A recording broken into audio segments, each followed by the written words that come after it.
Welcome to Bella Fountain, guys. Welcome to Bella Fountain TV, everybody.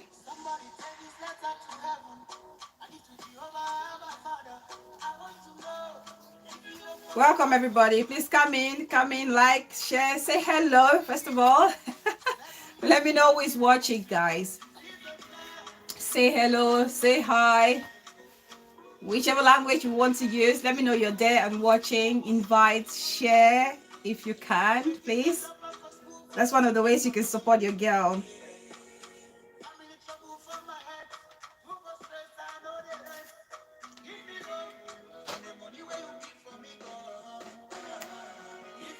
Welcome, guys. Please like and share. I'm going to try and share.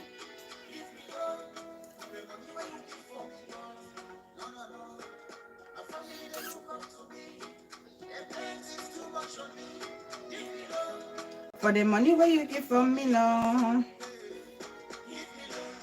For the money where you give from me. Come in, guys. Say hello. Share, guys. Like and share as you come in. The pains is so much for me. Give me love.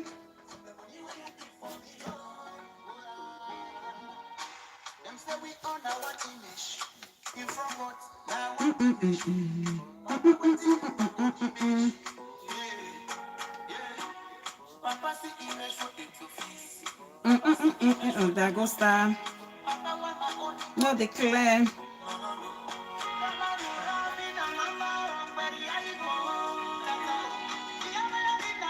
Hey.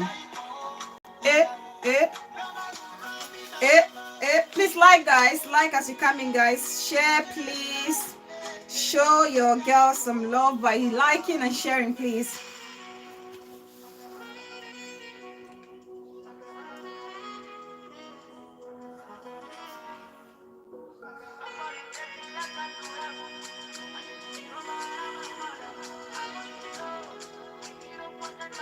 I hope everybody is doing okay. I hope you all are doing great. Because I'm so excited today. I got one of the best news, sweetest news. I'm over the moon. I'm buzzing. I hope you all are having a fantastic day yourself. For the money where you give from me.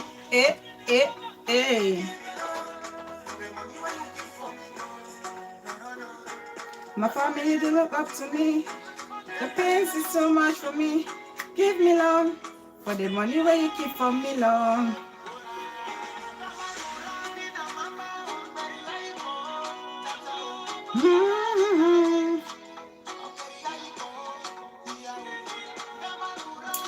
Share, guys, as you come in. I'm just trying to tag a couple of people and then we can start.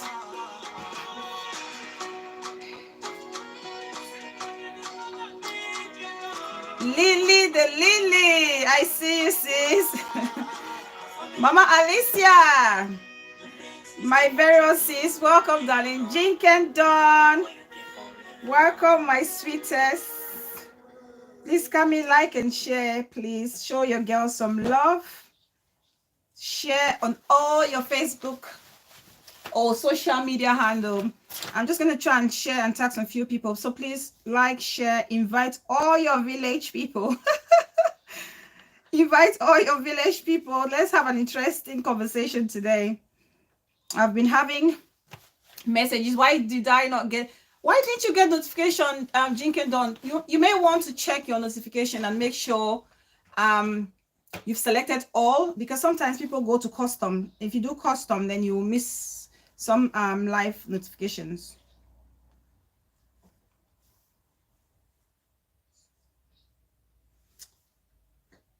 So you may want to check Dawn and make sure that you've actually ticked on all notification. That way you will not miss any of the videos.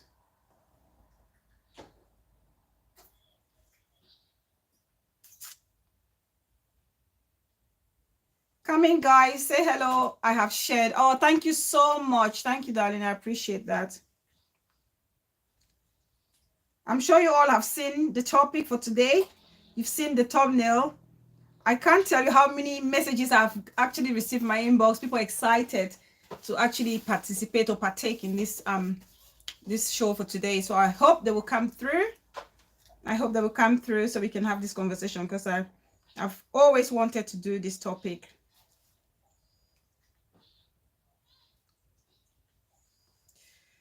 Right. Share, share, share. Welcome, welcome, welcome. I'm just going to share. And then we can start.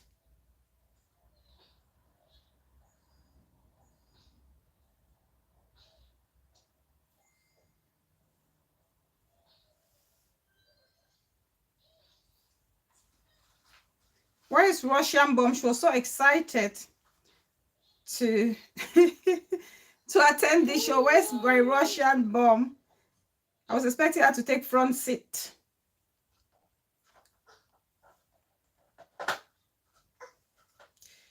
Okay, let's do this. I think we are ready. Let's post it like that. Let's post it like that, and we can start. Maps to the wall. Maps to the wall. I see you, sweet sis. I see you. Welcome, welcome, welcome. Please like the video, share the video, please. How are you all doing? I hope you all are doing great. Let's just play the music one more time and wait for a few more people to join us. I think it's only fair before we start the topic. I think Nama has a show, sis. Oh yeah, that's fine. Dawn. That's fine. They can join us later. They can join us later.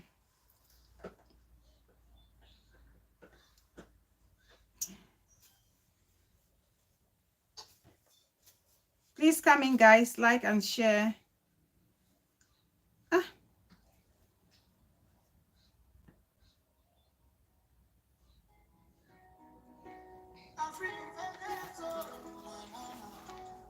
Please like and share, guys, and we can start. Let's give it. Say hello, say hi if you're watching, please. Let me know who's watching. After this, we're just gonna crack on after this music.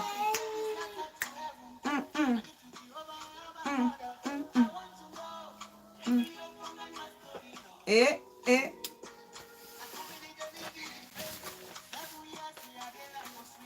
Ah, the heat here is killing us. So the heat is killing. Proper summer in the UK. UK is feeling like Douala.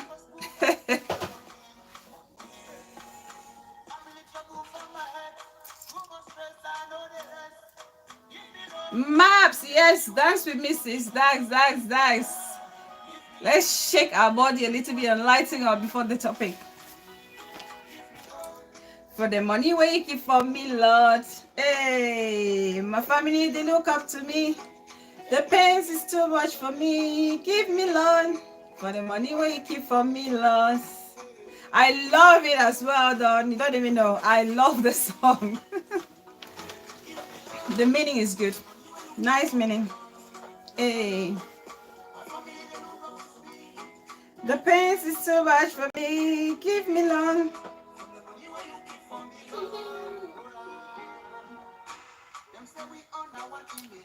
Comedies. Hi sis, how is the family? How is the weather there, sis? We are roasting in the heat. We are roasting.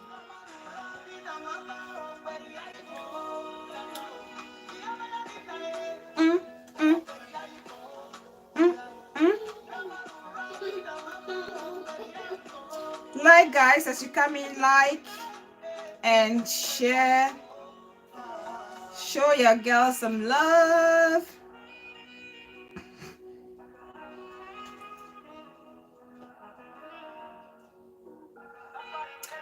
Peace person, Mama, welcome. Oh my God, peace person, have you heard?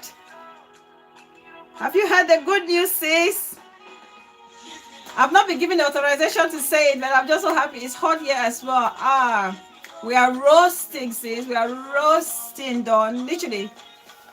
And what is even worse is the fact that there's no breeze. So it's a humidity that's even killing us. Not even the heat itself. Exactly, peace person. We give God the glory, Muma. Hey, I'm so happy today. I'm happy. It's horribly hot here, my dear. So Kabeshis. So we are all suffering, sis.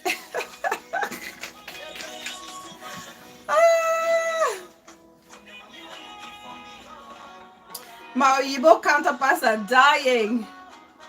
Yes, Muma, you can see it on my face, right? I was screaming. I got the news at work. I was shouting like a mad woman.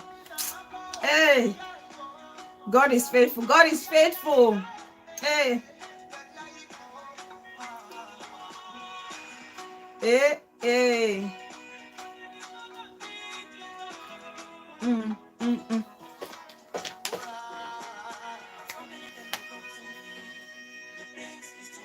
Yes, Dawn. God is faithful, dear. God is faithful. God has been wonderful to us. My cis person knows what I'm talking about. It's amazing. It's one good news that I can't even tell you guys. I am like smiling from molar to molar. I'm glowing from this good news. So yes, guys, welcome to Bella Fountain TV. I'm Bella, your host. And if this is your first time here, you're very much welcome. I thank you and I appreciate all our new subscribers. I tell you, Muma, God is faithful. I got sunburned last week at the beach. No joke with the heat, honestly. And the funniest thing is, we Africans feel like we don't get sunburned. We easily get burned because we don't have enough melanin when we get to the diaspora. Shauna, you're welcome, darling. I see you. Thank you so much for coming. So we don't have that melanin protection from the fact that we've been here for too long. So if we expose ourselves to the sun, we easily get burned. So we need to be using our sunscreen. It's very important. So yes, welcome to all the new subscribers. The family is growing steadily. Yes, Baba Alicia, you know the news. Oh, celebration. So yeah, thank you guys. The support has been amazing. The growth is very encouraging. So I'm really thankful to all my new subscribers. I really appreciate you all. And if this is your first time here on this show, please feel at home.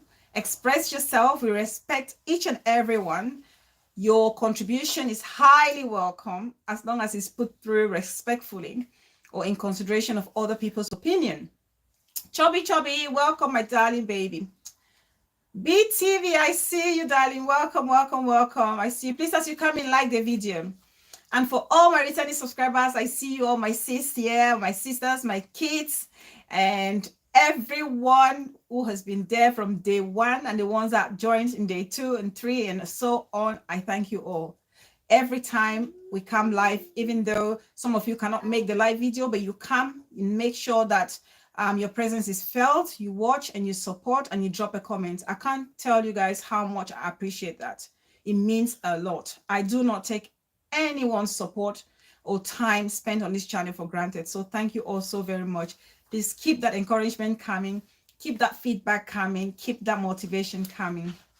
I want the news to we'll break you the news very soon, sis. We'll break you the news. I just haven't got the authorization to do so. I was hoping that the owner of the news would get through to me, but I think she's very busy. But you will hear the news very soon. You hear it very soon. It's a good news. Honestly, I can't stop smiling. You guys can tell, right? I cannot stop smiling. Yes. So today's topic, as you all know, no, I can't. Mama Alicia, oh my God, I should know better. Thanks, Kamejis. Tell them, give the video a thumbs up, people, please. Please. So today's topic, as you've seen, is about sex education and how or why this topic is a taboo in African household, or why us as African parents feel uncomfortable to have this conversation with our kids. Sex education for kids is absolutely important, but for some reason, our parents are so shy, or our African community is so shy to bring up this topic and have that honest and open conversation about this. I've always wanted to talk about this subject, and I'm glad that we're doing it now. Please like the video. You are doing a wonderful show, sis. Very educative. Thank you so much, Jinken, Dawn. I appreciate it. So, as we all know, this very topic, sex, is not something that you grow up in an African household hearing a lot about it. Okay. I'm speaking from experience. Like I said, most of my topics are influenced from personal experiences or experiences of others or the friends of friends or things that I read on social media as well. But this, I will be sharing my experiences as well as we go along. As you all know, I love to talk with experience or examples so we can relate to the topic. So we don't hear about this. Relaxia TV, sis. I see you. Welcome, welcome, welcome. As you come in, please like the video and share the video. Lily is happy now. All right, sis. You must have gotten a hint. So you don't hear about sex or this subject discussed. Let love lead. Welcome, welcome, my darling sis. I see you. I hope you have a chill day today so you can sit and enjoy the show. Relax here. Thank you, sis. Thank you, thank you, thank you. It's a no makeup day today. I'm so excited. I have a good news. Oh, I'm coming like my face is glowing from the excitement. So you don't hear about sex education or sex subject discussed in African household. I speak for myself, and I'm sure so many of you can actually attest to that. Okay. I never heard about this conversation. The only time I heard about this conversation was in school, secondary school, when we're doing reproduction. That's the time I started hearing about like proper official like public discussion about oh, let lovely, this is my sis. Work will finish you for me. Beauty queen, welcome, darling. Well, let lovely, that's Shia sis. Okay. Thanks for joining. So it's only when we go to school and the biology teacher is there to help us hear about reproduction. My sis or my colleague, my classmate, my friend, she's right here listening. She knows, because I'm one of those kids that I was always giggling during my reproduction lessons or lectures, because it was very strange for me to hear those things, and I always got into trouble during those lectures or lessons because the teacher was upset that I was giggling and not focusing, with all the excitement and embarrassment that was, that came with the subject or matter. So that, to me, that was the first official discussion I was having with an adult when it came to sex. Okay, reproduction. Yes, was my best subject in biology. Okay, lovely. I wasn't the best student in biology, but I did my best. I could say I was average. So that's typical of an African household. You don't talk about it. Parents don't talk about it. Your mom will not discuss it. Your father, your dad will not discuss it. Okay, it was like a taboo. It's a subject that is not mentioned. And kids, we grow up as kids, we understand that you are not meant to alter that word, sex. You can't. Even if you have to alter it, you're whispering in the ears of your friend, what? Like, sex. Okay, but you are panicking. You can't even let an adult hear that. And why? Why is it that and they can't even talk about this? And in other circumstances, when they have to talk about it, in rare cases where a sex is mentioned, our parents exaggerate it. They mystify it. They make you scared. They paint this dark image about it. Okay, you hear of things like, don't allow a boy to touch you, because if you allow a boy to touch you, if you're a girl, you'll be pregnant straight away. Okay. When I think about it now, I'm laughing. When I think about it, I'm laughing. Your mom literally tells you that if you go and allow a boy to touch you, you will come home with pregnancy. You grow up hearing that in your an African household, because they're trying to paint it black. They're trying to scare you to know that this thing is so bad. Don't try it. Don't even think about it, because if you think about it, you're finished. You are finished. Okay. And then I begin to wonder why. Why is it that our African parents are so shy to talk about this topic or subject with their kids? And the only thing that comes to mind is the fact that, first of all, it's a cultural thing. As Africans, we are very reserved. We are very conservative. F Gold, my beautiful sis, welcome. I see you. My biology teacher was so shy to teach reproduction. I had no clue. Why he was so shy.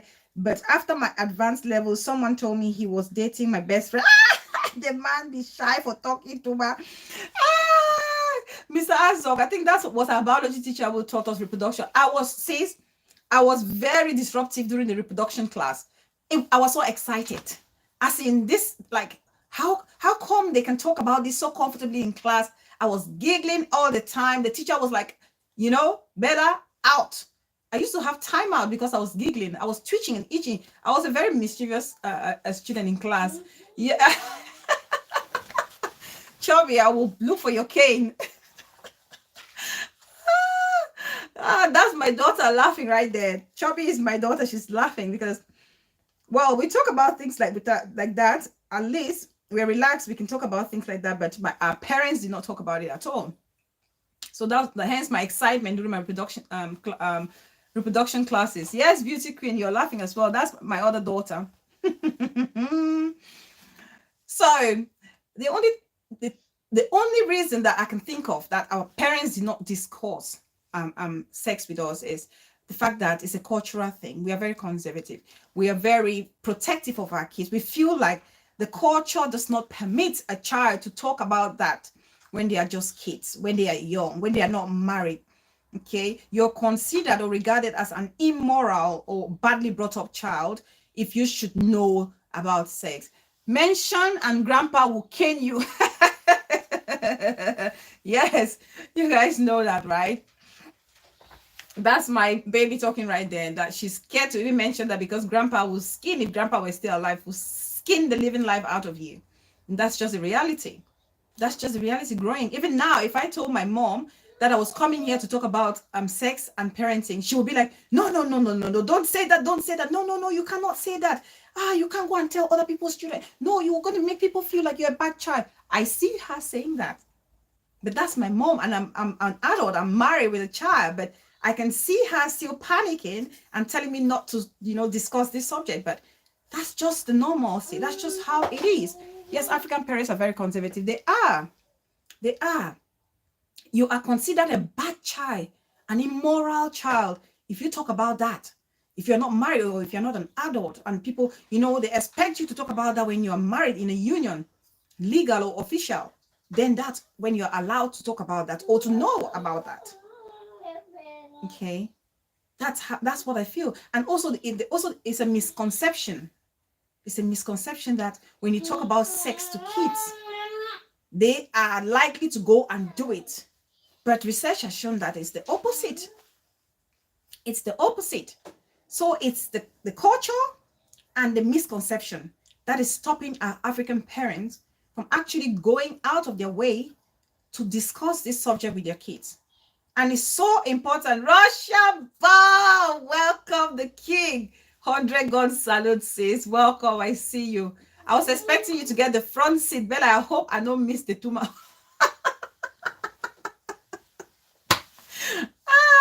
No, sis, you have not missed a bit.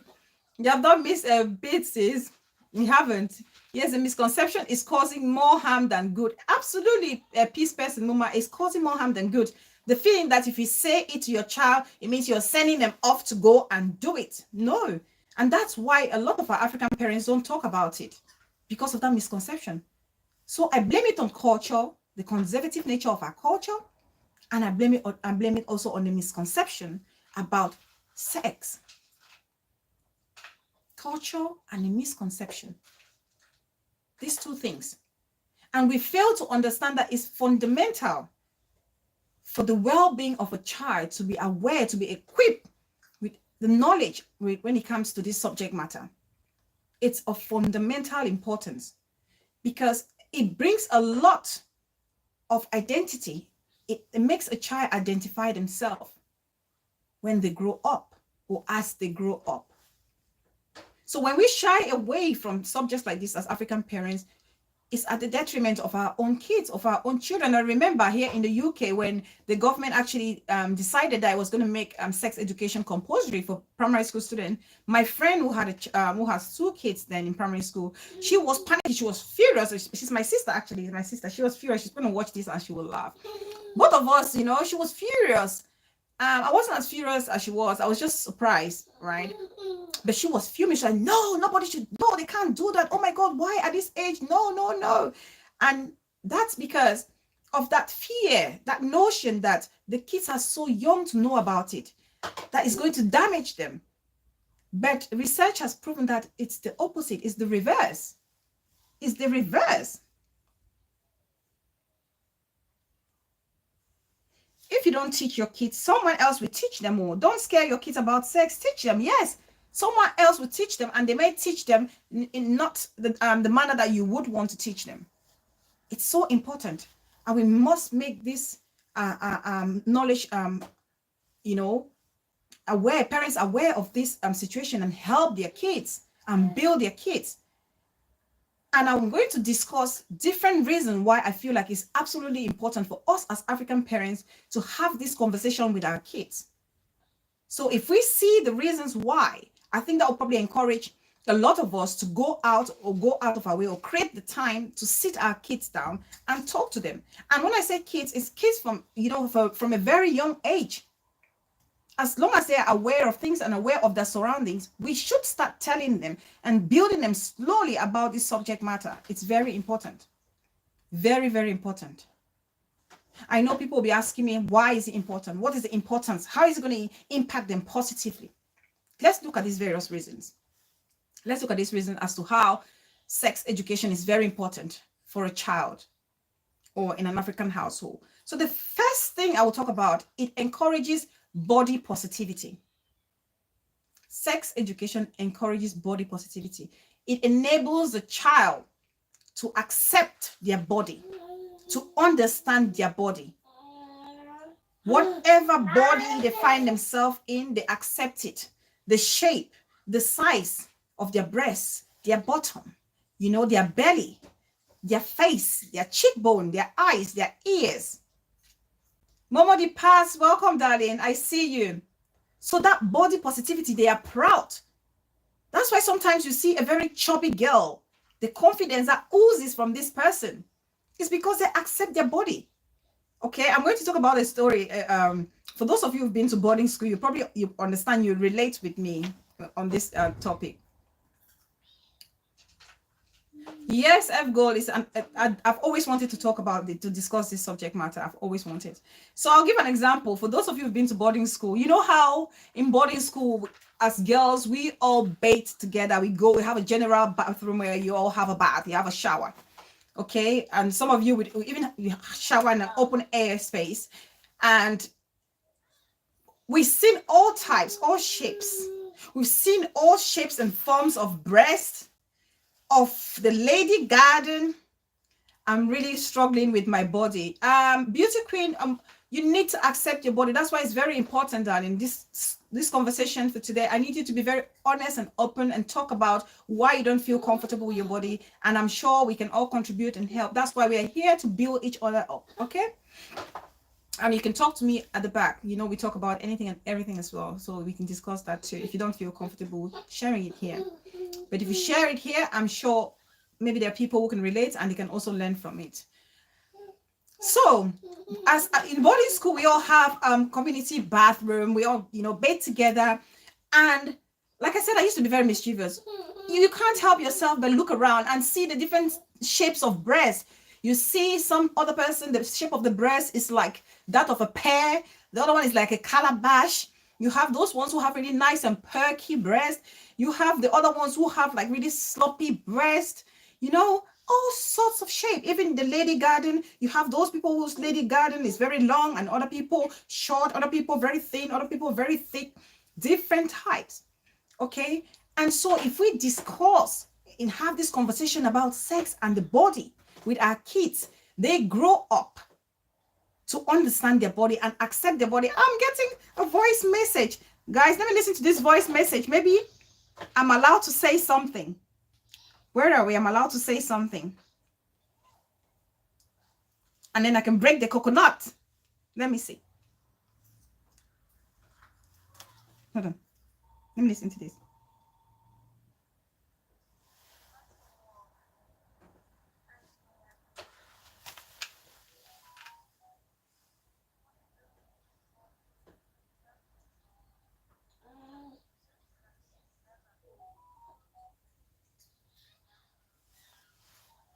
Sorry, guys.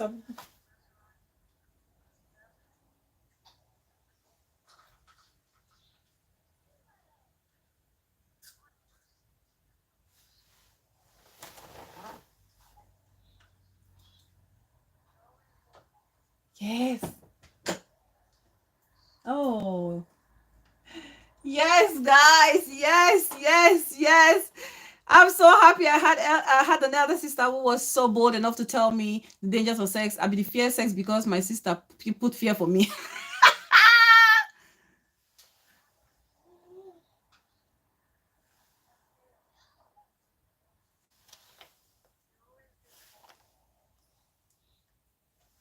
Oh my God. Yes, guys.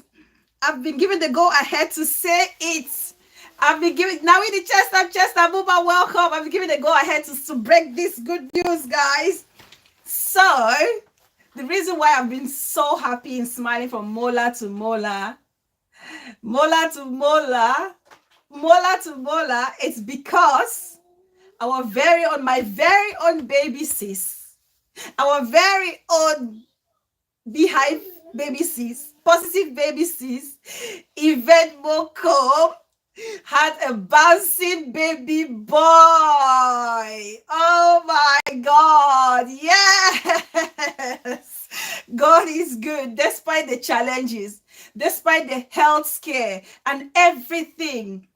We have received the news of a bouncing baby boy in the family. Please, guys, form some love for my kid sis, Yvette Moko, please. Oh my, yes, that's why she's been missing. Let love lead. She was going through some health challenges because of that pregnancy, but God has been faithful. Let's pray for the baby to be strong, to be healthy. We pray for the mom. Bali Pikin, welcome. Yes. Yes, greener pasture. Welcome, sis. Yes, congratulations, Yvette. Yes, people, please give some love to the baby boy. We welcome. I'm the newest auntie in town. Oh, yes, yes, yes. That's the good news, guys. That's the good news. So, congratulations, my baby sis, Yvette. Congratulations. We thank God for everything. If I tell you guys that, I tell you, Chop Cheer, I'm telling you, as Beehive King. Yes. If I tell you guys that I have not been on edge, I'm lying. I have been on edge, but I will not say it. I could not even express it to her. I wouldn't even make her understand because that would scare her even more. We had to stay positive. We had to keep encouraging her. Oh my God. You guys will not understand. When I tell you guys that I'm so happy, look at my face. No makeup. The joy of it is making me glow. I could not even wait to come home. Atkins Diamond, welcome. Yes. I could not even wait to come home. The baby is gorgeous, cute little angel. Positivity to the world. Yes. Yamigo, give name that. See, peace person, mama, don't even try me. Don't even try it. Don't even try it. Congratulations, baby sis Yvette. We love you so much. We can't wait to have you back because we know you'll be back full swing. We love you so much, my darling. We love you. Welcome, our prince. We pray for your good health. We pray that God will protect you, guide you every step of the way as you come into this our world. Congratulations, darling. Honestly. So that's the good news, guys. Lily the Lily, that's a good news, sis. You've heard, right? Yes. Let's celebrate. Please like the video. Like the video, please, if you haven't done so. Healthy lifestyle with Aya. Welcome, sis. I see you. Welcome, darling. It was a difficult one. It was, peace person. It was, sis. You know it. You were there. You were there. You know it, sis. Atkins Diamond. I see you, my darling. Bella, this is a very important this is very important because most parents don't talk with their kids about body development at all. They grow up ashamed of their body because they feel they are not good enough. Exactly. One of my kids, my I call her my baby, is my daughter, just said here that she feels like she's not good enough. She looked at her body and she's stunning. She's pretty young lady, very hardworking, intelligent, and it breaks my heart to feel she's not good enough. She doesn't feel good enough. So that's something that I noticed, and that's something we need to discuss, and I will be picking up with her after the show. Yes, it's a miracle baby. Peace, person, Mama, it's a miracle baby. Honestly. Please like the video. We have 20 people watching, just 15 likes. Oh, my silent watchers, please like the video. Just tap on the like button. And if you have not subscribed, what are you waiting for? Just subscribe. Tap on that button so that you will not miss any of the live shows or videos when I drop it. Okay? Right. Let's carry on. Yes, Lily the Lily. That's a good news, sis. So we need to talk. I said it. Sex education or sex conversation with with your kids will actually boost their body confidence. It makes them be accepting. So, like I said, looking at all the bodies when I was having my shower or my bath with my classmates or my dormitory mate, I would look at certain bodies and I'm thinking, oh my God, what is that? Why is that person's breast looking at that form? Why is it in that shape? And also, I'm sure people grow up looking at other people's body thinking, oh, they have perky breasts, my breast is not good, so I'm ugly and stuff like that. But if you have that conversation with your children or your kid and make them understand that people have different types of body. The body types are thousands. Even the lady garden, I hear there are hundreds of sizes and shapes of the lady garden, and they are all as good as one another. They are all different. So when you have that conversation with your child, you already prepare them. So when they're growing, they're accepting of their body. That's one important reason why it's good for us to have that conversation with our kids. In personal experience, my own mom had to iron my breast. Oh no, because they were growing out really big. Yeah, Momo the past. I'm so sorry. That's a subject that a lot of people have done research on it. It's one heartbreaking cultural thing, especially in the, I think it's the Southwest people in Cameroon, right? They do the breast ironing, and that's something that people or human rights organization and gender equality organization or NGOs are actually fighting against to try and prevent that from happening. Allow the child to grow as a woman naturally. The breast has nothing to do, and that's because they feel like when the breast comes out and it's popping, you will feel like you're ready to have to get sexually active. They feel like it's going to say to a man, come, I'm ready. But no, if you talk to the child and say, listen, you may be, your mammary glands are all enlarged, but that doesn't mean you're mature enough to get sexually active. Make them understand that some kids have it early, others have it late. There's nothing wrong with a child having a big bosom. But like our culture demands, archaic cultural practices that need to be wiped out. It's one of those, breast ironing. I'm really sad to hear that Momo the past that you're actually a victim of that.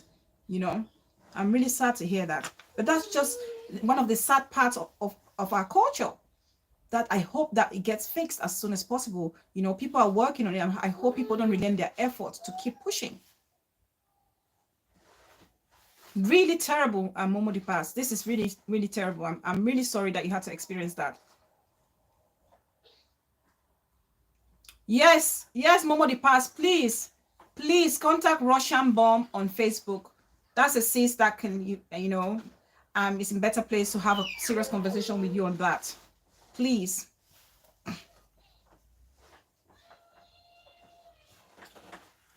That's really sad. Oh, Raquel, sit down properly, darling. Sorry, guys. Let me just attend to the baby. Sit down properly, honey, please. Good girl. Sit down. Sit down, baby. Good job. You want some popcorn? Should we have some popcorn? Do you want more? I'll get more. Sorry, guys. Just a minute.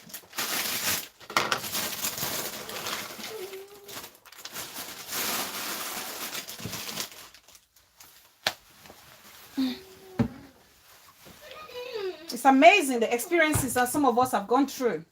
You know, just Momo the past. What you just told me, this is just, it's weakened my spirit. I won't lie, sis. You hear of those things, but when you see someone you're close to like that, you know, you may be there and I don't know you as a person, but the fact that we've been, you know, comrades on social media, I feel your pain. You know, I don't feel I can understand your pain. You know, I can understand. I can try to understand it. You hear about, I've seen people share their story about breast ironing, and it's not a good one. It's just the same as if, the mutilation, the female genital mutilation that we have. Oh, good gracious.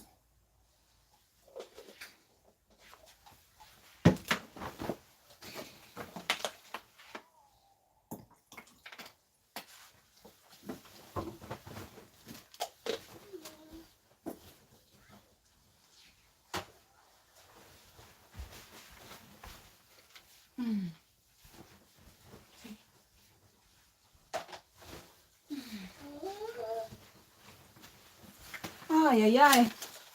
Please contact Russian Bomb, Momo the Past, please. She's an amazing sis. She can handle that. Ato Sheila, welcome, sis. Oh my God, it's nice to have you here today, darling. Welcome. welcome. That's why platforms like this are very good. Beyonce, BBTV, welcome, sis. I see you. Welcome. Yeah, it's like the female genital mutilation. These are some of the practices that we need to really be eradicating in our culture, to be honest with you, because of that misconception that if you don't take it off, the woman is going to be very flirtatious, you'll be promiscuous. That's so bad. A lot of women have suffered innocently because of that. You know, mothers use breast ironing as a shortcut not to discuss sex with their kids. Yes, they think they are protecting them, but end up traumatizing them for life. This is Momo the past. Momo the past is going through this up till now, and they don't understand how trauma can affect your life from the age of a toddler till, you know, as an adult. And us Africans don't understand. We don't know how to channel or express ourselves or find the right, you know, resources to manage our trauma. You know, please, if there's anybody here who knows, anybody that can, I know Russian Bomb is a great sis. She will get hold, please, Momo the past, get hold of her. She would literally talk to you about things like that, because that's her area of expertise.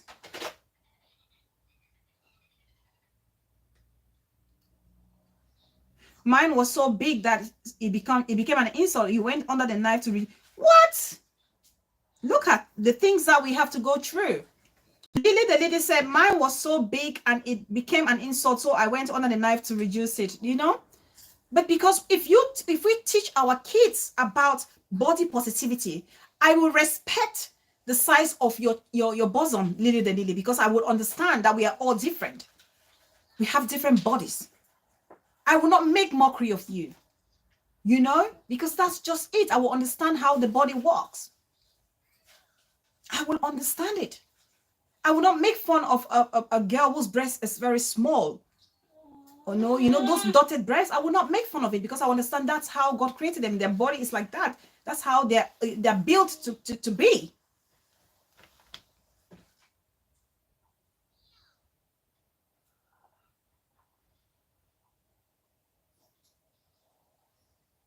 Honestly, that's crazy. That's so sad. I hope you can find somebody to really talk you through this Momo the Pass, and sis Lily the Lily as well. If you want to get hold of Russian Bomb as well, like I said, she has a good wealth of knowledge around this area. So if you guys want to contact her on Facebook and talk about it, and even you, pretty, if you want to get hold of her, you can get a Russian Bomb. She would talk to you about feeling good about yourself as well. If you're shy to come to your mother here, which you shouldn't be, don't, peace person. We can't allow people make us feel less of ourselves. Body positivity is very important. If these kids understood that we all had different bodies, you know, And also the thing that, for example, you need to talk about them. When our parents are supposed to tell us, especially the girls, what will happen to your intimate region, your private parts. When, for example, if you have a child, if you grow up to have to birth a child, what would happen? You know, you will have prolapse. You would, things like that, and your breast will be so flat. So you're prepared psychologically to understand your body when that time comes. These are the kind of conversations that we should be having so that you're comfortable and confident in your own body when you experience that after birth. That's why some women go through postpartum depression, because they actually struggle to accept themselves. Hey, the parrot pressing in the building. Hey, welcome, welcome, welcome. I see you, sis. Thank you so much for gracing us today. Thank you so much. Please like the video as you come in. But I love it now. I don't wear bra at my age. Hey, that's good, Lily. Whatever makes you happy, sis. You have to be confident in yourself. If that made you confident, that's the most important thing. Okay. But I would really not want, I want us to be in a society where we don't feel like we have to do things because people have made us, make that decision to do it. Let's do it because we decide to do so, not because we are pushed to do so. So the second reason why, as parents, African parents, we should be talking about sex education with our kids is we want to, better that parent-child relationship. We want to improve that parent-child relationship. We should be able to make ourselves askable parents. Are you an askable parent? Are you that parent that your child will feel comfortable to come to you and talk to you about anything and everything? And because African kids, we understand that sex is a taboo subject. Yeah, you're not meant to discuss at all around the house. Okay. If parents can make a child feel like you should feel comfortable talking to them about sex, that child would believe that they can come to you as a parent and talk to you about anything. And kids who feel comfortable to talk to their parents about anything are likely to stay out of trouble, are likely to be good kids, are likely to make good decisions, especially when it comes to sex and relationships. An African parent, you grow up as an African child, you do not ask the why and how, why not. Look at the kids here in the diaspora. Look, our kids. Let's talk about our own kids, this generation, our kids. You say, don't do this. Why not? Why can't I? Why not? Why should you and I can't? Why? Why not? They challenge you. They ask you. Sometimes we are forced to say it and explain it. But the typical African parent, exactly, Bomodi Pass, that's the simple truth. Your kids will ask you all the whys and hows. And you should give them the answers, even if you have to tell a fib, but you have to respond to them. But how dare you, as an African kid back home, ask mommy or daddy?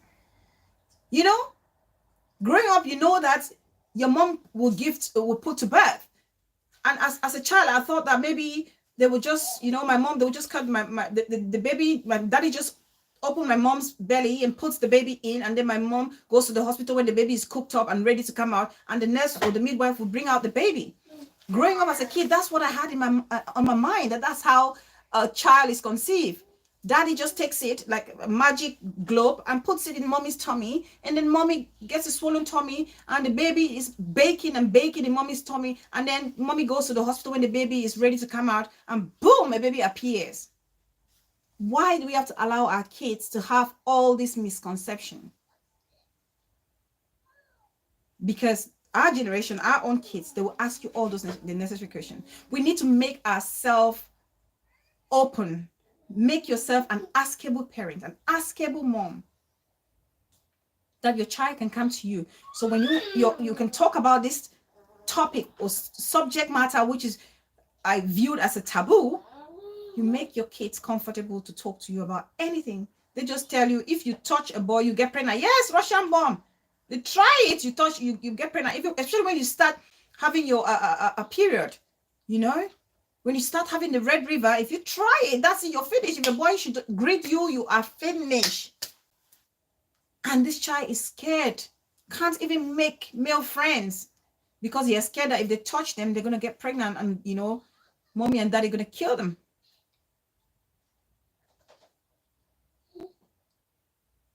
The exaggeration, the mystery that our parents create around sex education. Okay, so make yourself is important. You create, it enables you to create that great communication relationship when you can talk about a subject like that. A child can feel comfortable and they will talk to you about everything. They'll be honest and open. If they're going through a tough time in their relationship, they will talk to you about it. If your child is having a relationship and their sex life is not good, they feel comfortable to talk to you about it as a parent. But if you've never talked about things like that, they will not open up. They will turn to other people, and these people may give them the wrong advice. But if it's your child and you've created that relationship, you will give them the best advice because you're protective. You're protecting them. Okay? And then the next reason why, as African parents, we should be talking about sex education, it will establish boundaries. A kid, when you talk about sex education with your child or with your kids or your children, you would empower them to establish boundaries. You would make them understand what is appropriate behavior and what is inappropriate behavior. Why some person or everyone should not just touch them as they so please. I remember when I shower my nieces or my nephews when they are very young, I always say to them, wash your special area. I call their middle area or their private parts special area. So they know it's special. When something is special, you guard it, right? And I always make them understand that no one should touch it. And as a parent, you need to tell your child from a young age that that is a special area on their body that no one should touch it. Nobody. It doesn't matter who, a family member, a stranger should not be allowed to touch you. You create them, you give that awareness to them so they know that they have to identify when somebody is, you know, behaving inappropriately. For example, you can tell them it's okay for me to be present when a doctor is examining you, when a nurse is checking you and making sure that you're okay when you're not well, and they can touch you in your special area. When mommy or daddy is there, that's okay. But when mommy or daddy is not there, nobody should be fidgeting with your special area, private parts. Have those conversations with them. We see videos of babysitters fiddling and fondling with the private parts of people's children, kids when they're young. I watched a video of a little boy and the girl is like, you know, tapping on the little boy's manly manhood of his little willy. I call it little willy because it's a baby. The babysitter is playing with this little boy's willy, abusing this child. And the child is just, you know, standing there, not knowing what to do. But if you start telling them and equipping them to understand that certain behaviors are inappropriate, then they would say, no, don't touch me because mommy said you can't touch me like that. Daddy said you can't touch me like that. You know, or make them understand nobody can touch you on your breast, nobody can touch you on your bottom, nobody can touch you, your lady garden, or on your willy. And when they grow, that will protect them from pedophilias.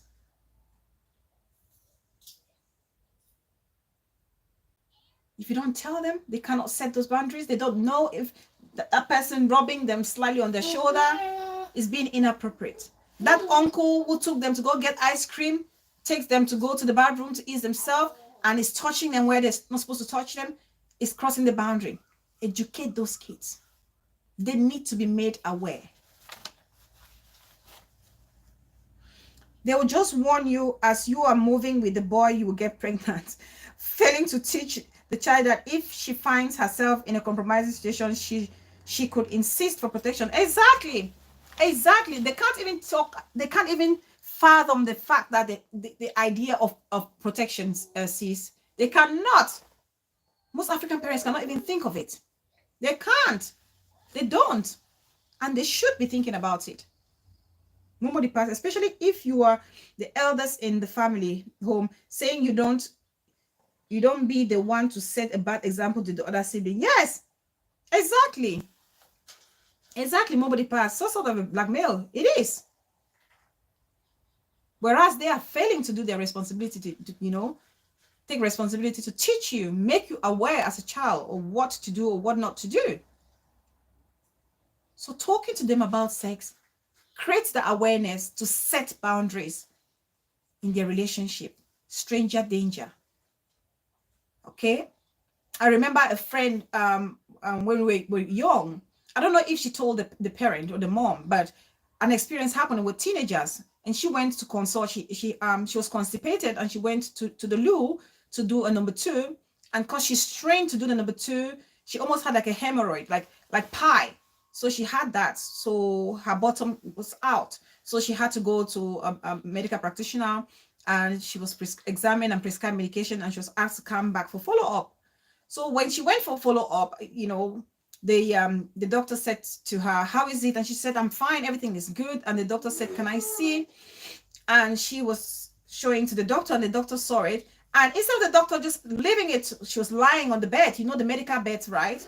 She was lying face down and legs spread wide open. This is her narrative. And instead of the medical doctor to just look and see that this hemorrhoid has gone back, he was there swiping his thumb from top to bottom, pleasing himself. That's what he came across as that. And this friend of mine was numb. And she said she was numb. And she jumped off. Yes, a moment passed. She jumped out of the bed and said to the guy, "I said, I'm fine. What are you doing?" And the doctor was like, "I need to check." But she could tell in her heart that it wasn't right. It was an inappropriate touch. You can see as a medical person that it's gone. Physically, you can tell. Why wasn't it you had to touch like that? So these are the kind of examples that people experience, and for some kids, they will just relax and sit there, and this person is going to, abuse them and use them like that sexually. And they will not have that confidence to speak up or resist or challenge the behavior. So this discussion is very important. Very, very important. Okay, establishing boundaries. Do not allow anybody to touch you when they're not meant to touch you. Do not allow anybody to touch you in my absence. Do not allow the babysitter to fiddle with your special parts or your private parts. Do not. Do not allow any uncle, aunties to be touching it like that. Teach your child from an early age how to wash their intimate or nether area so that no one is going to be going there to wash and take advantage of it. Teach them at a very early age why it's important for them to learn to wash it by themselves.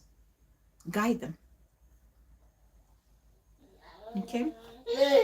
Another reason why we should be talking about this subject matter with our kids, it's so that our kids will be accepting of the changes that will happen to their bodies, especially when it comes to puberty. Okay, puberty. I don't know if any of you were shocked when it came to puberty, because I was shocked because I didn't know what was going to happen to me. Suddenly, I started seeing hair under the armpits, hair growing here, period coming, everything happening. And when you're going through puberty, some people, you have this body odor. And for people who are not aware of it, about the changes that are happening to the body, they will struggle. They will lose their self-esteem. They'll find themselves easily bullied. They will be lacking confidence. As a mom, you should be telling your girl child your breast is going to shoot out. Your bottom is going to become very defined. Okay?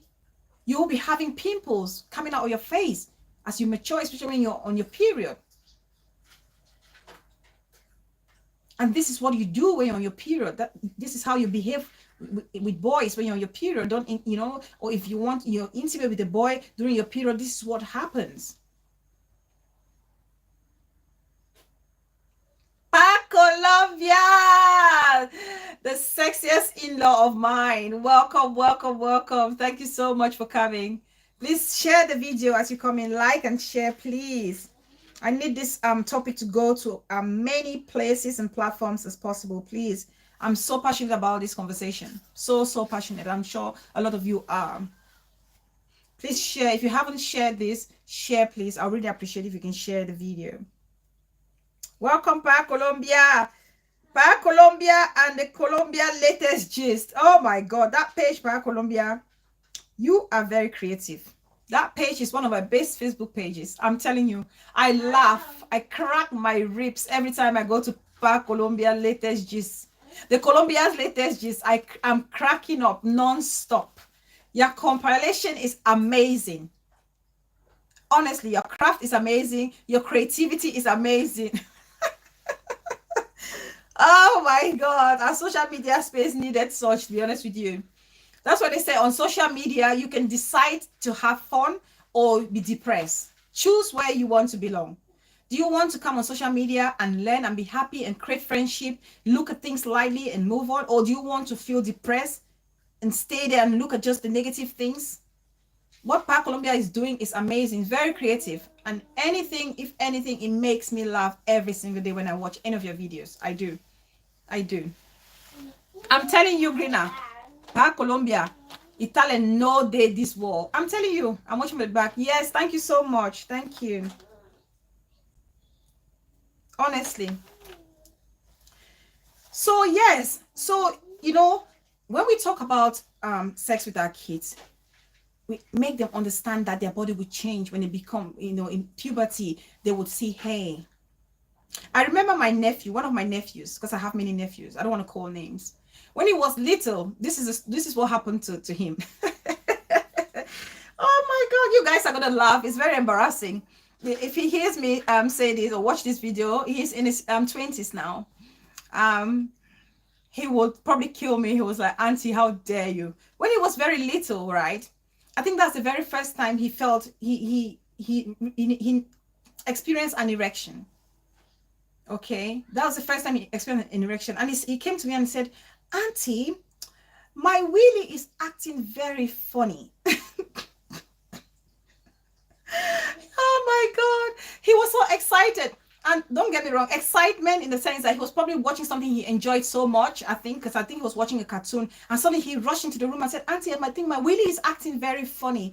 My wheelie would not sit still. It's acting very funny. And I was like, it took me a few seconds to realize that he's talking about his wheelie, he having an erection, a little poor thing. And I said, what do you mean? He's like, look at my wheelie. My wheelie is being funny. And then I go to look, I burst out laughing. What do I say to this child? What do I say to this child? I'm not the mom. I'm not in the right position to talk about why the wheelie is the way it is. Okay, so I actually shared the experience with my sister, and we were all laughing at it. But obviously, like a typical African parent, my sister did not explain to my nephew that, listen, your wheelie is the way it happened to your wheelie because, yes, the parrot, yes, fine girls things, welcome sis. My sister did not explain to my nephew that your wheelie was like hard because you were excited. Yes, Chubby. You probably know what I'm talking about. That's the cousin laughing, like the cousin knows. Thank you, fine girls things. Thank you, darling. Thank you. So yes, that's the poor child not knowing. But the dad is supposed to talk to the boy child and say, listen, as you grow older, you realize that you'll be getting erections. Your wheelie would act funny. And for teenagers, when you see a girl, you're likely to get excited. And when you get excited, that's what happens to the wheelie. And for a girl, you will also say the same. Some girls, when they get all excited, they get the tingling sensation down below. They have their nipples go on edge, or at edge, or on edge rather. Did I miss an interesting story? Yes, peace person, you did. You did, peace. You did, peace person. I was saying, sis, my nephew, the first time he had an erection, he rushed and came to me and said, Auntie, my wheelie is acting funny. I don't know why my wheelie would not sit still, but because he was excited and he had an erection, that was the first time he experienced an erection. So I didn't know what to say to him. I said to him, don't worry, it'll be okay, it'll be fine. Okay, just relax. You go and keep watching TV. There's nothing wrong with your wheelie. And I told my sister, but typical of an African mom, she did not go to tell the child, like, this is what happens when you're excited. Your wheelie will be acting the way it's acting. And that's the role of a dad in the life of a boy child, or even a mom. You can tell the child that this is what's happening, and that's why your wheelie is so erect, because you are excited. And some of the teenagers, because the boys, when they start getting facial hair and beards, They're so shy, they're embarrassed. Peace person, Mama, I'm telling you, I will never forget this story. The poor child came to me, Auntie, my Willie is acting so funny. Poor boy, peace person. I'm telling you, I couldn't understand. I couldn't figure out what he was trying to say until I looked in his little panty and realized his little Willie was just sitting there and, struggling to look for space to stay up straight. Poor child.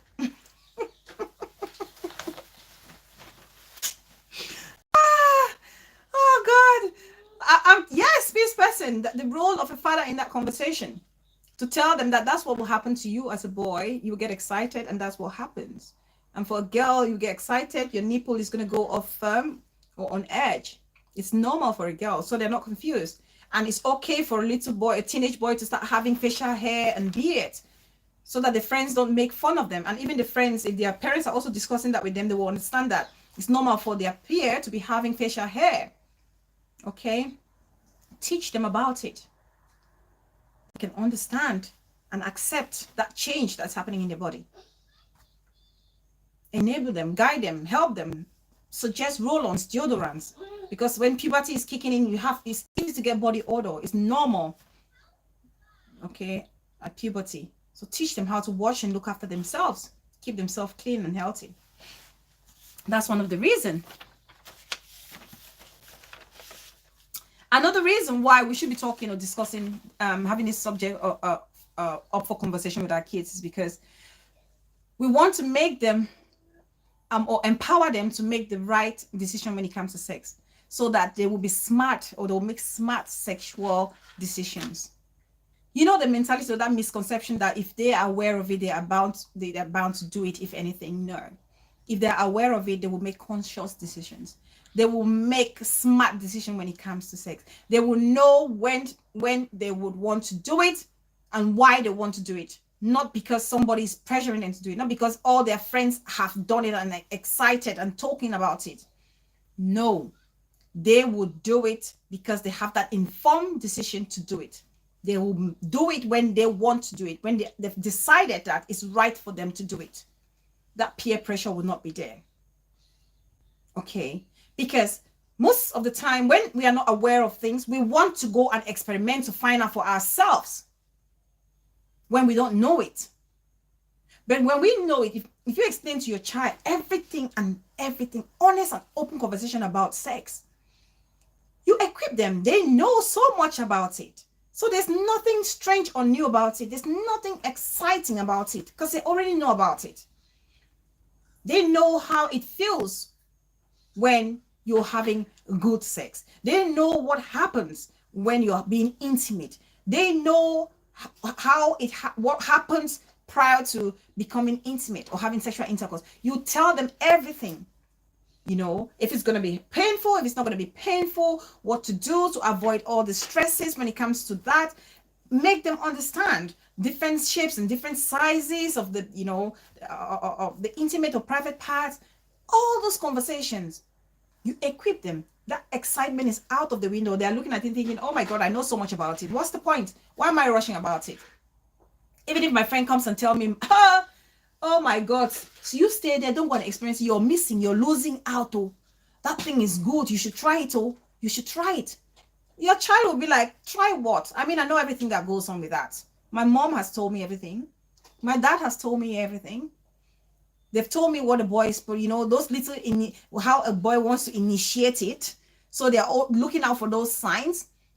And so they can prepare themselves if there's any initiation, how to stop it when they don't want it. So having those conversations is very important. It's very important. If anything, it will make them very smart around this area. It will delay their sexual activity. That's just the simple truth. That's just the simple truth. It's going to delay it. Okay? And then we talk about limiting unwanted pregnancies. Educate your child about sex. Make them aware. When I was growing up, my parents didn't talk to me about my menstrual cycle, safe and unsafe period. Human reproduction, they don't talk so much about safe and unsafe period. They don't. That's dangerous because you're allowing your child to relay or rely on the internet, on Google, on friends, on strangers to talk to them about safe period and unsafe period. When to or when not to do it. When it comes from you, the parent, because you want the best for the child, you want to be protective of that child, you will tell them as it is. You want to guide the child. Sometimes guide them.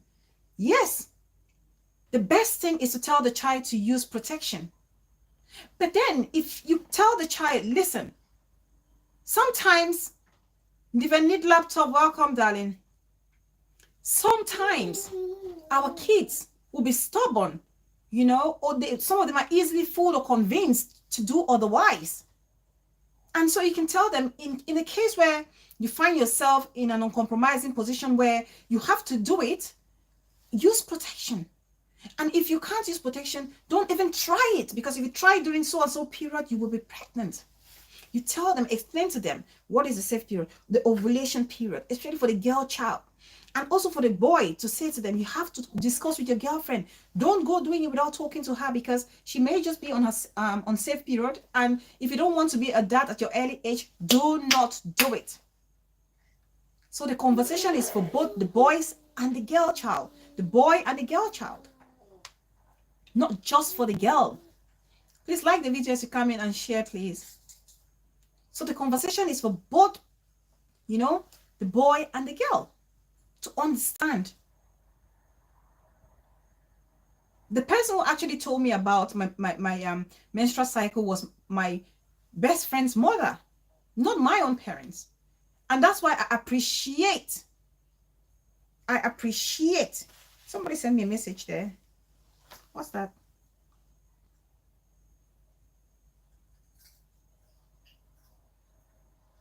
Okay, sis. Okay, sis, I will, sis. I will.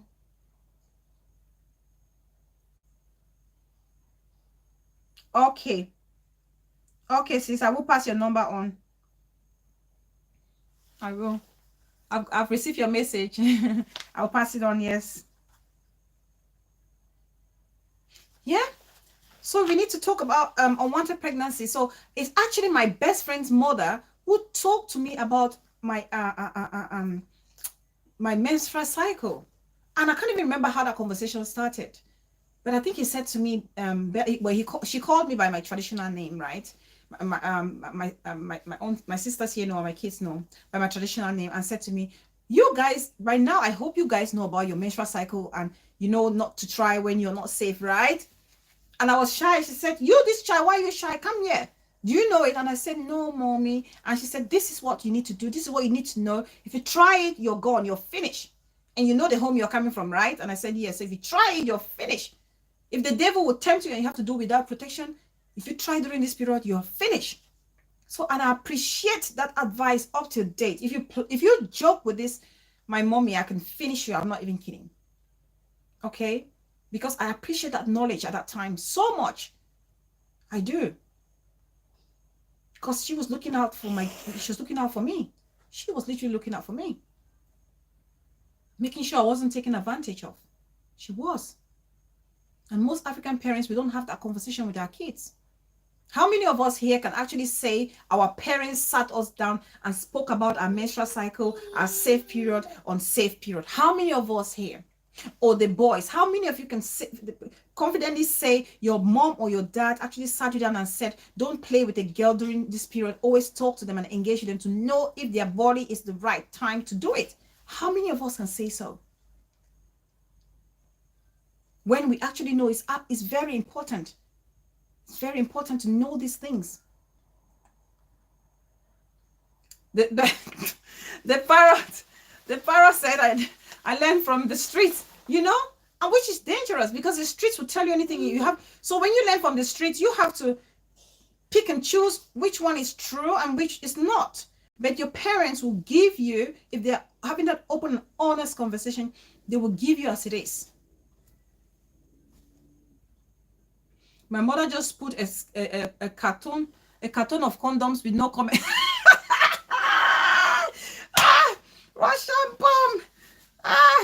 Mama, the past that I learned from school. Exactly. No one can proudly say that their parent or their mom or dad told them how to do it or how to be safe. My mother just put a carton of condom with no comment.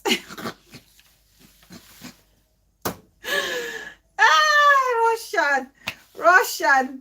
Where? Your mom. Oh, Lord. So it's very important to prevent unwanted pregnancy. Nolamina, since I see you, Nolamina learned from school as well. So this is it. So you can tell we're talking about everybody here. No one has said they learned from their mom or their dad. Every single one of us. So it's almost like 100% saying it wasn't discussed at home. And this is a problem. And every time, yet we are talking about high rate of teenage pregnancies in our communities. Why do you think we're having that high rate? And we're not talking about things like this, subject matters like this, creating this awareness, encouraging parents to talk about sexual activity with their kids, because this is one of the reasons why they're getting pregnant. They're not equipped. They're not knowledgeable. We have not empowered them when it comes to sex and sex education. We underestimate it. Mommy Constance, welcome, my beautiful auntie. Welcome, welcome, welcome. I see you. Oh my God, you have been blowing us on social media lately. I couldn't watch you today. I was at work. So but I caught you at some point, but I couldn't come in because I didn't want to get hooked up. I was concentrating at work. But I will catch up later. I'll watch later. So we're talking about teenage pregnancies. It's true, Mommy Constance. You're blowing us up. Social media. So yeah, we're talking and crying about unwanted pregnancies. What are we doing on our part as parents to talk to our kids, our girl child, our son, to say you don't do this to the girl child, or girl child, you don't allow a boy to do this to you? How many? Because if we are having this conversation, like I said, you make your child to make informed decision. You allow your child to make informed decision when it comes to sexual activities.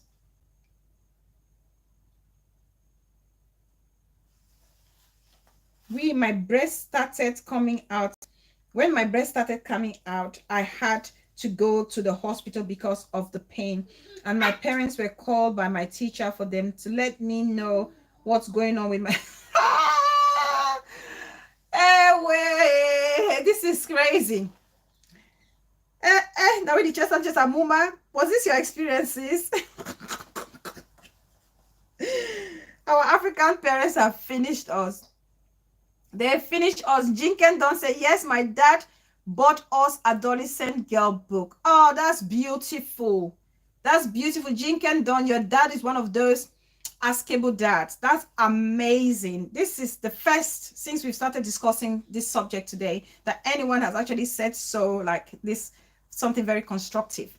When I was in secondary school, it was very informative. This is so beautiful. And I hope, Jinken Don, if you have kids now, or if you are going to have kids, you will do the same. It will be nice. It will be nice to do so. Like, for example, my best friend, right, who's like my sister, she is amazing. She's a fantastic mom. A fantastic mom. I can't tell you this, because even before her girl child saw her period, she had prepared. She's giving me the link because I have a baby girl as well, and although she's got a long way to go before she gets to that period, but I hope to have that conversation with her as well. My friend was having this conversation. Queen E, welcome, darling. I see you. She was she prepared the girl. She did like a little hamper. She went online, and there was this beautiful online website where she got like a period panty, like a pant, a proper pant that a child can put on when they're on their period, even without a pad, and they will not have any embarrassment in school. All right, darling. Thank you, sis. I appreciate it. Thank you so much. So she bought her girl child, with my goddaughter, a period pant, prepared a beautiful hamper for her with a pad, a little book about periods and adolescents, and everything that has to do with the changes in the body. She prepared in a little hamper and left it in her room. And so the day her daughter had this experience and she shared with mom, guess what? Everything was ready and set. And every time my little princess was going to school, she had her magic pants on and she was safe and, free from any embarrassment. She wasn't scared that she was going to be made fun of. And why should her friends even make fun of her? If her friends actually have this sexual or sex education awareness, they will understand that it's normal for a girl to experience that. Yes, the parrot. I'm so proud of this, my sister. I used to tell her, I'm so proud of her. She's a shy type, but as a mother, she's an exceptional mother. I told her this. I've told her this many times. I even wrote her a letter to let her know how amazing she is as a mother. I've learned a lot from her. She is amazing. She prepared the hamper. And my baby girl was so confident. She was so comfortable, going through this phase. She was so confident going through it. No problem whatsoever.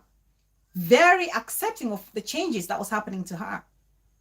And that's what we should be doing as African parents. This is what we should be doing. Sharing it with our kids, empowering them, preparing them, setting them for confidence, setting them for a high self-esteem. That's what we should be doing.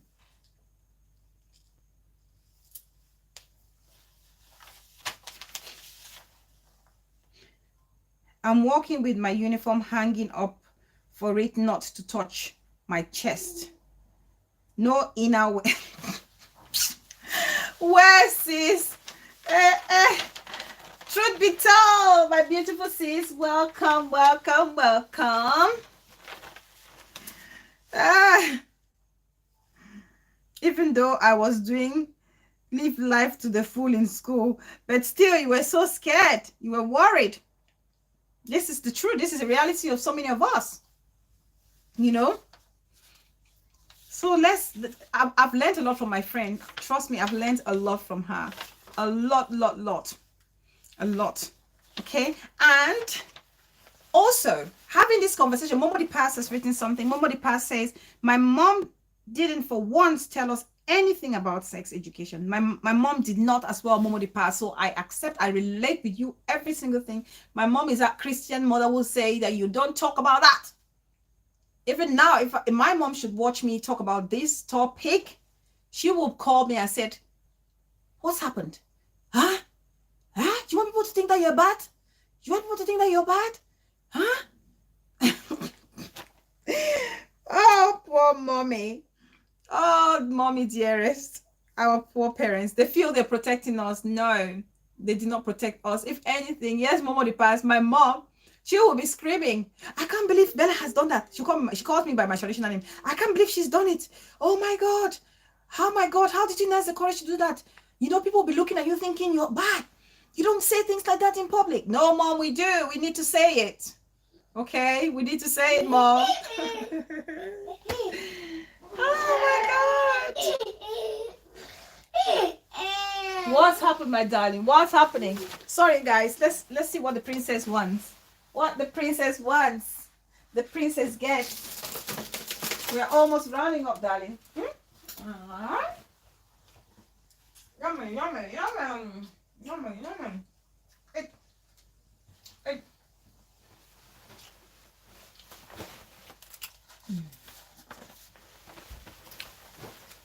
Sorry, I'm chewing for some.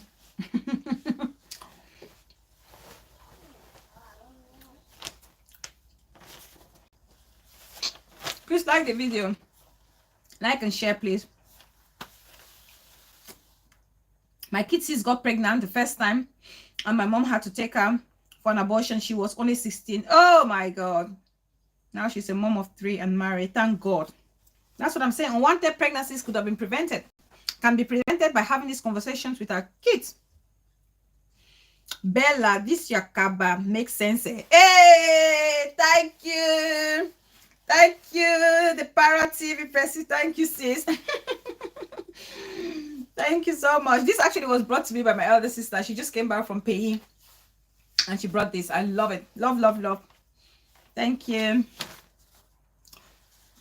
So Also, having this conversation with our kids prevents a lot of sexually transmittable diseases, STDs, STIs.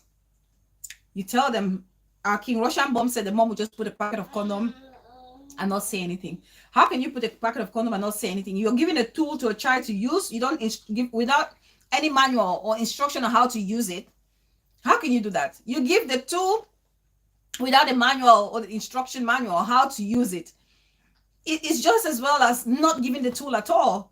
Because what if Russian bomb took that packet of condom and took the condom, instead of giving the man to use it, she took it and she was wearing it as a glove or using it as her bolo bolo, as we used to call it as a kid, bolo bolo, Christmas bolo bolo, balloons for those non-Cameroonian audience. So bolo bolo is a balloon. We called that bolo bolo when we were growing up as kids.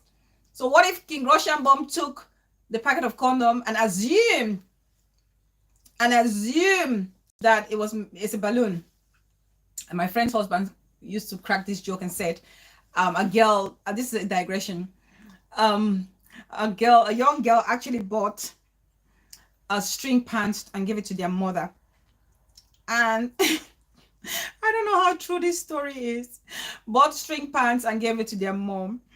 And the mom took this string pants and used it as a string to tie a little, I don't know, her little bundle, because it was string, right? She thought it was a rope, a beautiful rope to tie her little cackle. She was using it as a little ribbon.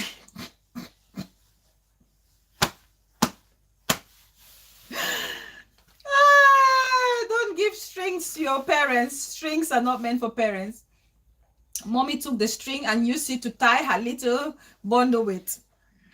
Don't. I take condom 10 boss for streets condom distributor.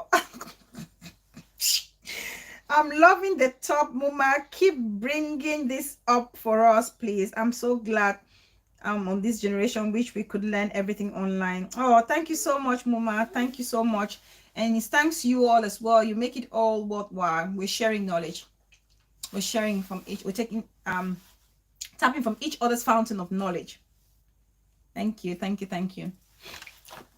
So we tell our kids, we teach them, make them aware of all the gonococcus, gonorrhea, staphylococcus, chlamydia, HIV, AIDS. Talk to them about it. You know, these are all sexually transmittable diseases. We need to tell them, make them aware of these diseases. Because we talk about sex education, we have to talk about diseases like this. It's very important. Very, very, very important. We have to discuss this. And then my final point I'm going to talk about, I don't know why I feel like it's going to be controversial, but I think we need to talk about it. Okay, as we live in the 21st century, and we have to be accepting and we have to be aware of the things that are happening or the evolution in our society. My final point as to why sex education is very important, and that will have to do with creating a healthy gender identity for your child. Creating a healthy gender identity for your child. I know as African parents, this point I'm going to talk about, some of you or most of you would disagree, but that's the reality of the life in which we are living in, the society we are living in today. What do I mean by creating a healthy gender identity for your child? So talk about gender, we talk about sex. So sex is what you're born with, male or female. When you give birth to a child, is it a boy or is it a girl? That's the sex of a child. Gender is what the child identifies with. Okay, a boy can identify as a girl can identify as a boy. Okay, and that's why you have people who are non-binary, you know, gender fluidity, that's what it's called.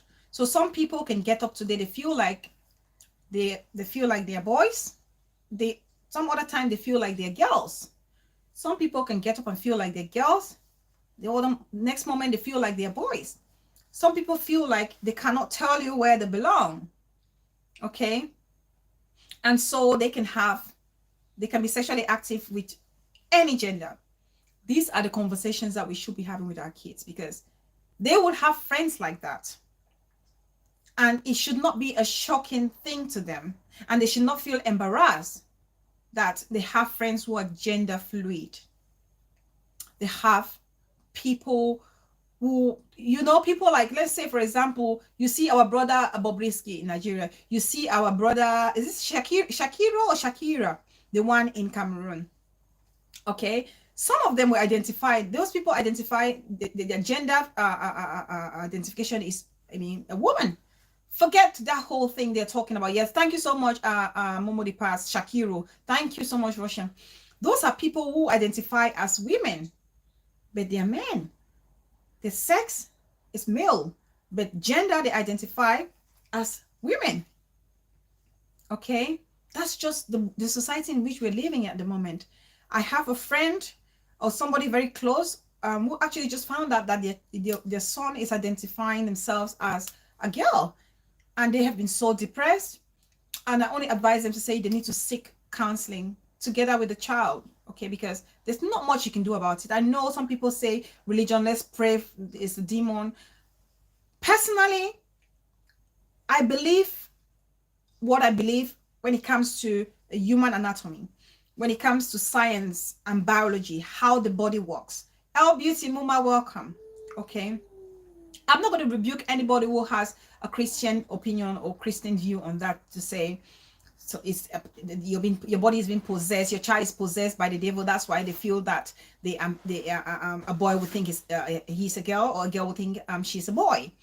I believe that the anatomy, the internal anatomy, just, you know, makes the child, it makes it uncontrollable for the child to identify, a girl to identify as a boy and a boy to identify as a girl, and some to struggle to identify themselves if they're boy or girl. But that's okay, because if we don't have these conversations, the kids who are struggling, they will not be very comfortable, or, you know, or have that confidence to talk to you about the inner struggles. Those kids suffer from depression. Those kids are traumatized. They don't understand what's going on within them. They're like, why can't I be like my friend, the boys? Why don't I like playing football? Why do I always feel like I need to hang out with the girls when I'm a boy? Why do I feel like I always have to wear kitten heels, or I need to also polish my nails? Why does it give me the excitement? That's because they identify their gender as female. These conversations we need to have with our kids, and it's okay. The society in which we're living in is accepting. It's okay. I know it's hard for us as African parents to think that your girl will want to be with another girl, or your boy child will want to be another boy. I'll tell you a story. When I was in secondary school, hormones and environment plays a lot in this case. Yes, thank you, Momo the Pass. In secondary school, our health prefect was a boy. I don't know, you guys, if you know about the RuPaul drag race. RuPaul drag race. The very first episode, I don't know if you guys know about, you heard about the RuPaul drag queen something. I'll tell you a story about this RuPaul drag queen race. So in secondary school, our health prefect, my classmate who is here would know that. My health prefect was a boy, okay? Was a boy. RuPaul drag, yes, Russian, yes. I'll tell you a story with regards to that. So my health prefect was a boy, but you can tell he identified as a girl. I don't want to call his name. Okay, I really don't want to call his name. You can tell he identified as a girl because he was always with the girls. And as girls, his classmates always allowed him. They felt comfortable with him being around. Even they used to have their bath and showers and he was around. He was the one bringing all the gossip from the boys' dormitory into the girls' camp. You know, he was there loud. I remember once my mom came to visit me, and we're standing in front of the principal's office, and he was very friendly. Okay, he was very friendly. More pass. He was very friendly. And so he saw my mom and he was like, you know how they do those things? I was like, good afternoon, mommy. And my mom said, hello, my daughter. And I said, and when he walked past, I was like, Mom, it's a boy. He is a boy. My mom was like, huh? I was like, yes, Mom, it's a boy. It's our health prefect. And he's a boy. My mom was like, how can that be a boy? I said, yes. And then we didn't know much about it. Yes. Yes, Momo the Pass. He brought all the gossip from the boys' dormitory to the girls' dorm. We knew everything that was going on in the boys' dormitory from him. You know, when he came to visit in the girls' dormitory, come and see people gathering. They will gather around because he's brought the latest gist from the boys' dorm. He was part of the girls. And you know, girls were comfortable with him because he identified with that gender. And guess what? He traveled abroad. He went to the States. And he was the first winner of RuPaul Drag Race. Stinkingly rich now. You guys would not believe it. That was my health prefect. He was the first winner of RuPaul Drag Race in the States. He has his drag queen name on social media. He's now, because he used to be in the school choir, he was a conductor, you know, all the girly stuff he used to do and conducting and all those things. Yeah, my dear, that same RuPaul drag was won by a Cameroonian. That Cameroonian, bright to you, that was my health prefect. If you know that Cameroonian, that was my health prefect in school, bright to you. That Cameroonian you're talking about, okay, I know he's his drag name is Bibi Zahara Bennett. If you want to Google it, you can Google it. He's very well known worldwide. Okay, but that's somebody in school. He probably identified himself with the girls as a girl, but he wasn't maybe confident enough to say so, because it's not discussed among African household. We even did not even put 2 and 2 together. So it was just, you know, the occurrence was just a special one. We just felt that he was special because he felt comfortable being with us, the girls. Yes, Bright Hugh, that was my health prefect back in the days in secondary school. Yes, Chubby is my baby. The first time I showed my baby about this, my health prefect, she was screaming and that this is a boy. I said, yes, it's a boy. That was my health prefect. My mother actually greeted him and said, how are you, my daughter? And I was screaming, Mom, it's a boy, it's not a girl. So please, if you have this conversation you need to have this conversation about your kids, because of the culture, he could not express his gender feeling. Yes, Lily, that's absolutely right, sis. That's just the truth. But now in the States, he's making a lot of money. He's confident in himself. He's accepted his gender identity, and he's making a lot of money. He's very successful. Okay, he's fulfilled, if I should say so. I may not know what it is internally, but you can tell he's in his element because he's actually identified himself. He's picked his gender. Peace person said, I think I know her. You see, Peace person now is saying, I think I know her.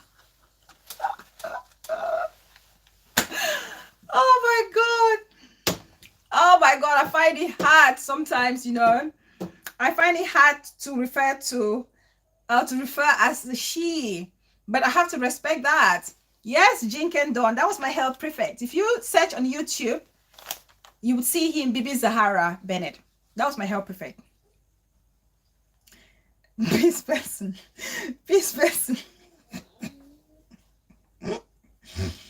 Oh, peace person, Muma. Well, please like the video, guys. Please like and share. If you haven't done so, please do so, and subscribe as well, please. If you haven't subscribed, my silent watchers, I have 39% of people watching me and they haven't subscribed yet. I'm just wondering why they haven't decided to subscribe yet. Please show your girl some love and subscribe, please. Tap on that red button and turn on your notification bell. So these are all the reasons we've talked about, okay, about why it is important for us as African parents to have this subject up for conversation with our kids. He is doing really well, peace person. He is peace person. Muma, wait, when this is all over, I will look for your cane, because you know you're traumatizing me. You're traumatizing me, peace person. You're giving me further maths exercise to work out with you on this social media. The General Overseer in the Bella Rivers. Welcome our prophetess herself. I see you, mother. I see you. Welcome, sis. Thank you so much for gracing us with your presence. What did Don say?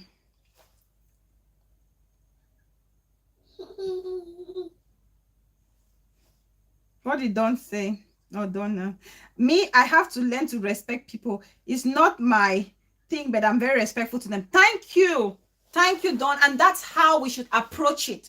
That should be our manner of approach. Don't condemn them. Leave them. Don't judge so you are not judged. Leave them. Allow them to decide. If they want to be he, she, they will be he, she. If they want to be they, some people prefer to be called they. Those people who are non-binary, they prefer to be referred to as they because they don't want you to use the he or she to identify their gender. So they say, refer to them as they. And so you have to respect that, because if you don't, you're disrespecting them, you're offending them, you're hurting their feelings. And we need to respect each and every person. And as African parents that we are, especially now our generation, we should know this better. We should understand that people are identifying with different genders. So they may be boy, their sex with male or female, but if they decide to identify as a girl or a boy, just let it be. Support them. It's very painful. But would you rather have your boy be your daughter? Or would you rather lose a child from depression or mental instability because they are not comfortable enough to open up to you and discuss their gender identity? What would you rather want for them? And you've lost something, honey. Hold on. Sorry, guys. Just a minute. Let me sort baby out. And then we conclude. And then we conclude. Hey, young miss. What do you want? There you go. Okay. Where's your cup? Do you want a bit more juice? And then mommy can round up with her friends. Just have a little bit more juice and mommy can round up with her friends, okay?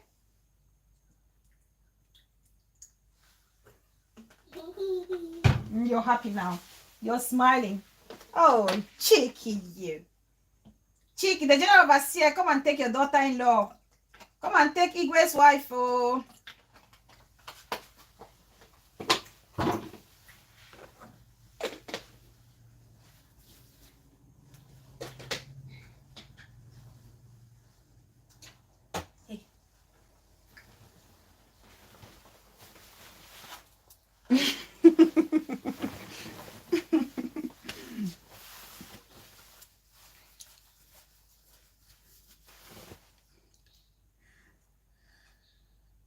Hey. So yeah, let's be accepting and supportive. Yeah, because you don't want to lose your child. Like I said, this this family friend of ours who just caught the son identifying as a girl, and she's been so traumatized, she's been so depressed, she's been down. And I advise her strongly not to chase, because they wanted to send the child out of the house. They were ready to drive or to send the child away, that they don't want nothing to do with the child, and they said the child was possessed. And I pleaded, I said, please, this will be the wrong thing to do. That will be the wrong, the worst mistake you can ever make. What's happened? Why? I'm not you. Excuse me.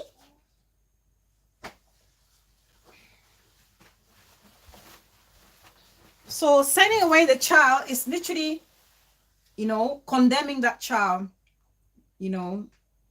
What can happen? What's going to happen to the child? The child is going to feel lost, rejected. And for some kids, they're going to self-harm themselves. They're going to be traumatized for life. They're going to be abused, exploited by people because they lack confidence and self-esteem. Yes. I don't have any problem with people's sexuality as long as they are not affecting me in any way. Yes, absolutely. Absolutely, Queen E. Absolutely. Okay. So I think we've come to the end of our topic, unless someone else has something to contribute. But this is a subject I really wanted to discuss, and I'm really happy and I'm so pleased, as always, with the contribution of each and every one of you. Let's go and spread the word. Let's make that change. Let's be the generation that will feel comfortable to talk and discuss sex with our kids. In that manner, we empower them. We equip them to face the world, to make informed decisions, to identify inappropriate behavior, to be accepting of their body, to have that body positivity. to identify with their gender, to feel confident, to be able to identify with whatever gender. That way we will pass on that baton and they will carry on for generation. And so we will prevent the issue of unwanted teenage pregnancies and other sexually related issues that we are facing in our communities. Let's keep an open mind. Let's protect our children by being open and honest when it comes to sex education. So thank you so much, everybody. I appreciate you all for your time. Appreciate you also very much. The best people on planet Earth I have ever known are LGBTQ. Yes. Yes, I agree, peace person. Very friendly, very free-spirited people, and very tidy, very clean as well. I would rather have a boss who is gay than any regular person. Then be so understanding. Yes, I accept. I second that, peace person, Mama. Confused even. Gender identity is a very important discussion. Love your kids. Don't shame them. Thank you so much, King Russian.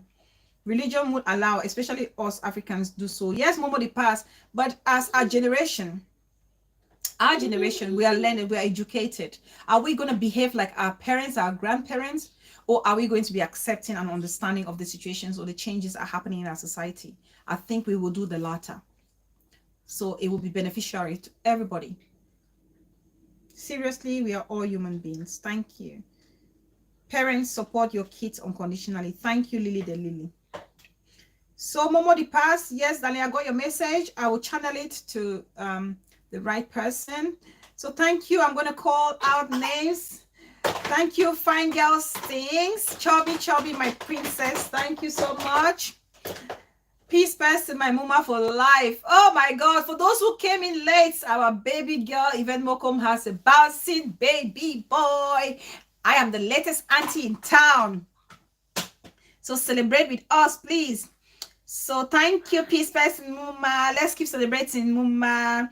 Momo the past, I appreciate you, sis. Thank you so much for being very open to share your experience with us. I really appreciate you. I hope you do have that conversation, and hopefully you can get some resolution. Okay, I'm sure you guys can even bring out great things from that conversation.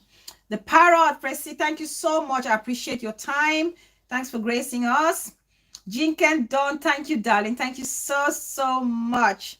You've been amazing, an amazing participant. Nola Mina, thank you so much. I appreciate you. Mommy Constance 237, my beautiful auntie, thank you. Now with the chest stamp. Thank you so much, sis. Queen E. Oh, my intelligent sis with a good heart. I'm watching you, Queen E. I won't have to sweet me back. Thank you so much. I appreciate you so much. Truth be told, thank you, sis, for coming. Who else? Pretty beauty queen, L Beauty, Lily the Lily, Bright You. Thank you so much. I really appreciate you. The General Overseer. Hey, thank you so much. Thank you so much, our prophetess. Thank you. I really appreciate you. I hope that we have actually learned one or two things here that we can take away with us and make the slightest change that can change the life of our kids or our nieces or our nephews. So Nabel Bididu Yvette, congratulations, dear LBC. Yes, it was a very complicated one, Mama. It was bad. If I'm telling you, we were so scared. Peace person knows about it. It was really scary, but we thank God, baby and son are doing great. Let's keep praying for them. Nice show, my Bella Dimples. Thank you so much, Pressy, the Parrot TV. Thank you so much. I appreciate you. Thank you all so much. Let's play our music and exit, and I'll see you. Oh, by the way, before I forget, guys, very important. So I have moved our Friday shows to Thursday. I've spoken to, agreed with Truth Be Told TV, who is Karen, to take her Thursdays. That will be the time after Queen Dopez. And she will take my Fridays. So going forward, we will be having our shows on Thursdays instead of Fridays. But this coming Thursday, I have a pre-commitment. I will not be able to do the live this Thursday because I will be away. So going forward, Tuesdays and Thursdays, 7 o'clock, 7 p.m. UK Cameroon time. This, So I appreciate you all so much. Thank you. I love you all so very much. Let's play our music and we can exit.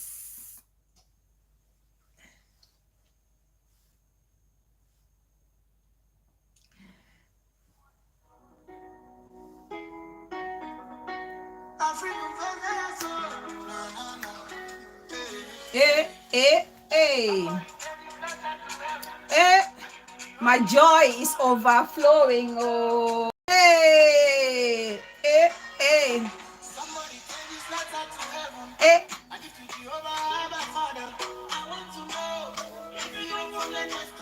Oh, hey. Let me stand and dance for Yvette Bocom. Hey, hey, hey. Oh, yeah. Oh, oh, hey, hey, hey, hey, hey.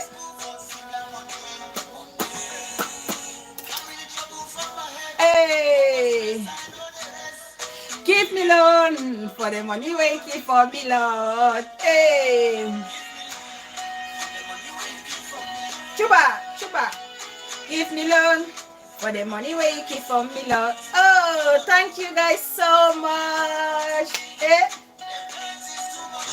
hey, for the money waiting for me, Lord. Hey, yes, so beautiful man, I will shake it.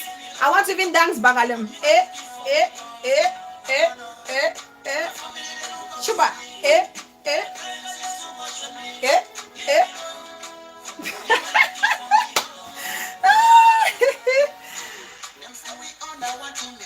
Yes. Hey. Papa see image for that go star. Wait, not declare. Hey.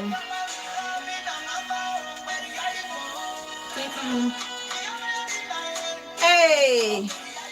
Thanks, guys. I love you guys so much. I appreciate you. Thank you, thank you, thank you. See you all next week. Thank you so much. Thank you.